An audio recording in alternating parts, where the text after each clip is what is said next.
Despite the league being postponed for at least 30 days, the player rankings keep flowing. I'm showing you the top 10 NBA veterans who turned it around this season.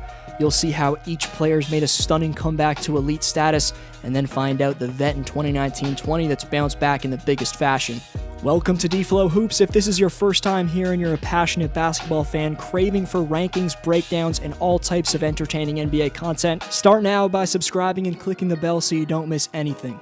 Number 10, Ben McLemore, who's gone from not having a roster spot last season to being in the midst of a career resurgence on a West contender. The Ray Allen-type consistent stroke that us fans expected to see from Ben when he left Kansas to become the 7th pick back in 2013 has shown up 7 years later for the Rockets. Getting great looks from his two All-NBA teammates, he's shooting 6 threes a game, keeping the defense spaced for Houston's two beastly All-NBA creators.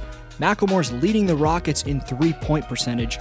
He was reacquired via trade early in 2018-19 by the Kings, the team that drafted him, but was often benched by then head coach Dave Joerger, which led to Sacramento giving up on him yet again as they waived Ben on February 7th of 2019. Less than a year later, and McLemore led Houston to back-to-back wins by contributing his first ever consecutive 25-point outings in December in Toronto and at home the next game against Phoenix. Throughout the season overall, Ben's also been extremely consistent in 63 games for the 6th seed out west. Number 9, Kelly Oubre Jr., solidifying himself as a staple in the Suns' core moving forward. Kelly's posted career highs in points, rebounds, assists, steals, and true shooting percentage, and by developing into the ideal second option next to Devin Booker, Oubre's more than living up to the 2-year, $30 million contract he received in Phoenix last summer.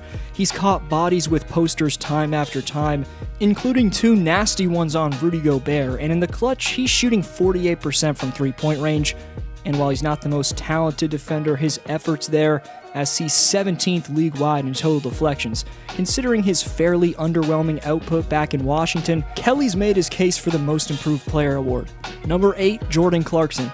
The nasty creator off the bench will without a doubt be a candidate for 6th Man of the Year, as since being moved to Utah early in the season, Jordan's made the Jazz a different animal. Before stealing JC from Cleveland in return for just Dante Exum, Utah was 18-12, and since the Clarkson acquisition, they've gone 23-11. Whether he's confidently pulling up when coming off a screen or blowing past and embarrassing the best of defenders to get easy buckets, the quick Filipino can get anything he wants off the dribble and his instant offense off the bench. He's also an outstanding playmaker, which has brought significant value to Utah's system, and his three-point shooting is also really solid. In a fairly weak upcoming free agent class, JC's setting himself up for a massive payday.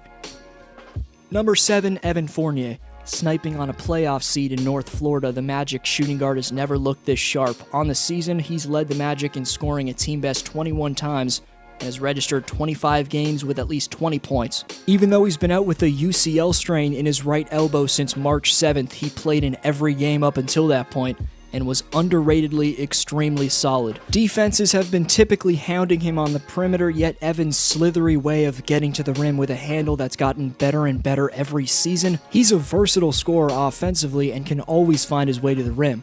December saw the 27-year-old average nearly 21 points on ridiculously impressive percentages. On the year, he's the 6th most efficient shooting guard in the entire league from three-point range and the field. Before the league suspension, Orlando was starting to string together W's, and a primary reason the Magic held a 5.5-game lead for the last playoff seed is Evan Fournier's career year scoring the basketball. Number 6, Tim Hardaway Jr. 14 spots ahead of Fournier in defensive real plus-minus among shooting guards, and having a career season of his own, is the Mavs' indispensable shooting guard who could be Dallas' second most important player. In 2019-20, he joins the number 7 ranked Fournier as one of only 9 NBA players who have played at least 35 games and take at least 6 threes per game, who were shooting at least 40% or better from 3. In Rick Carlisle's brilliant offensive system and on the wing next to Luka's mesmerizing playmaking ability, the steady and aggressive shooting provided by Hardaway Jr. have proved to be a seamless fit. For putting up career highs in both three-point and field goal percentage, the bounce back by Tim so far ranks above some impressive talents. Dallas has some under-talked-about dangerous sniping talents on the wing spacing the floor for Doncic, with Seth Curry as well, who headline my undrafted Part 2 list, but Timmy Hardaway is yet another shooter who can heat up to support the two young stars Doncic and Porzingis with a barrage of threes at any time. Next is your top 5 vets who turned it around this season before the 1-month suspension. Gaming Baller gets the shoutout, saying Daniel Tice is his favorite player because he's a Celtics fan and he's an underrated defender. Some other great answers, keep them coming. 2019 reward delays brutal, I know, but winners, you'll get them soon, I promise. Number 5, Dwight Howard. He's second in the league in field goal percentage. The numbers per 36 minutes reflect prime Superman, and his return to LA has been one of the best storylines across the basketball world. As for Howard's time in the league before this season, it didn't seem like he'd be able to keep up with the perimeter-based modern era of the NBA for much longer.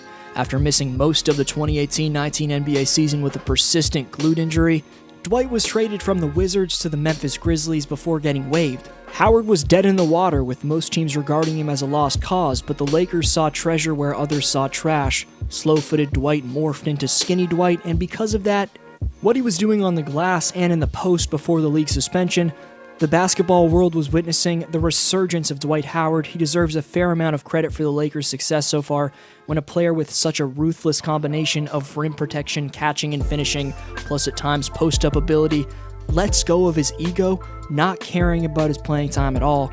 He gives the best power forward / center in our game, the brow Anthony Davis, damn valuable rest. Number 4, Serge Ibaka. You're now watching highlights of the first man in NBA history to splash 500 three-pointers and also have 1,500 blocks simultaneously. Toronto's versatile paint protector has been his team's only healthy big man for the majority of the season, and that's a big reason for the Raptors having the 3rd best record in the entire NBA.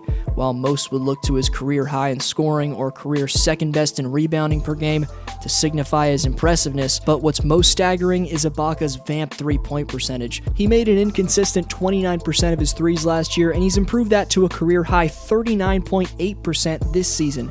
His fit in Toronto's offense has slowly gotten better since he was traded there from Orlando in February of 2017.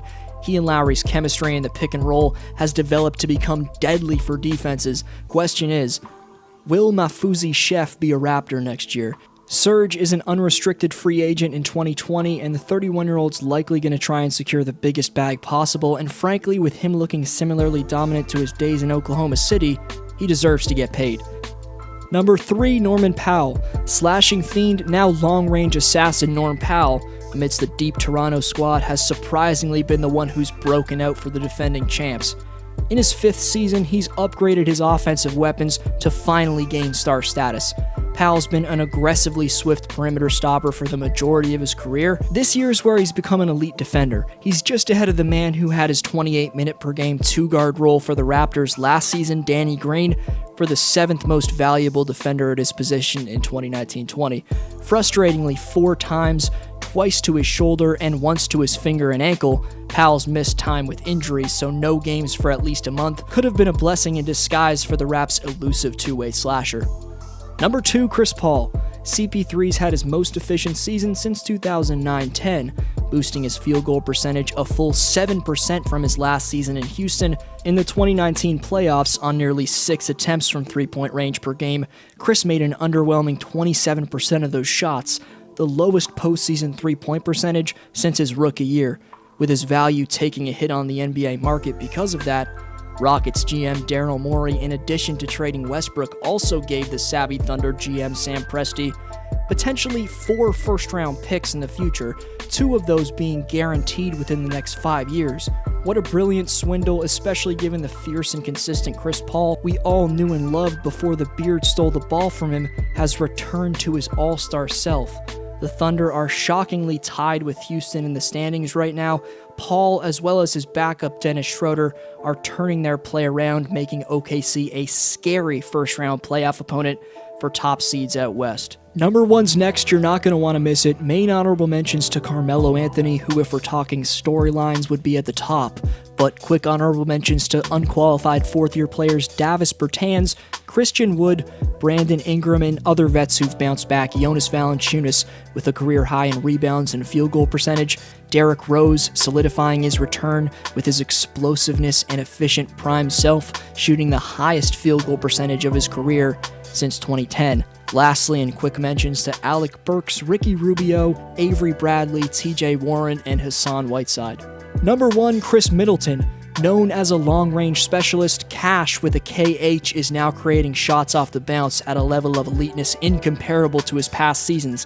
With 29 games of scoring at least 20 points, 3 games of over 30, and a game apiece dropping 40 and 50, Middleton's increased his three-point and field goal percentage by a combined 9.8% from last season. However, the real standout bounce-back factor from the 8-year vet Middleton is how he's followed up his completely underwhelming 2019 Conference Finals performance, where he shot 55% from the free throw line and had just 1 game of scoring over 14 points. This season, since the All-Star break, Middleton's giving Milwaukee just under 25 points per game.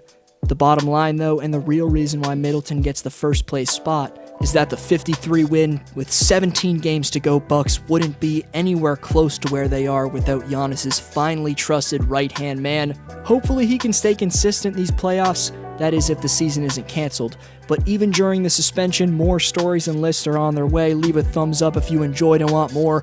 This was your boy D-Flow. Answer the question, catch up on some of my recent uploads, and I'll see you next video.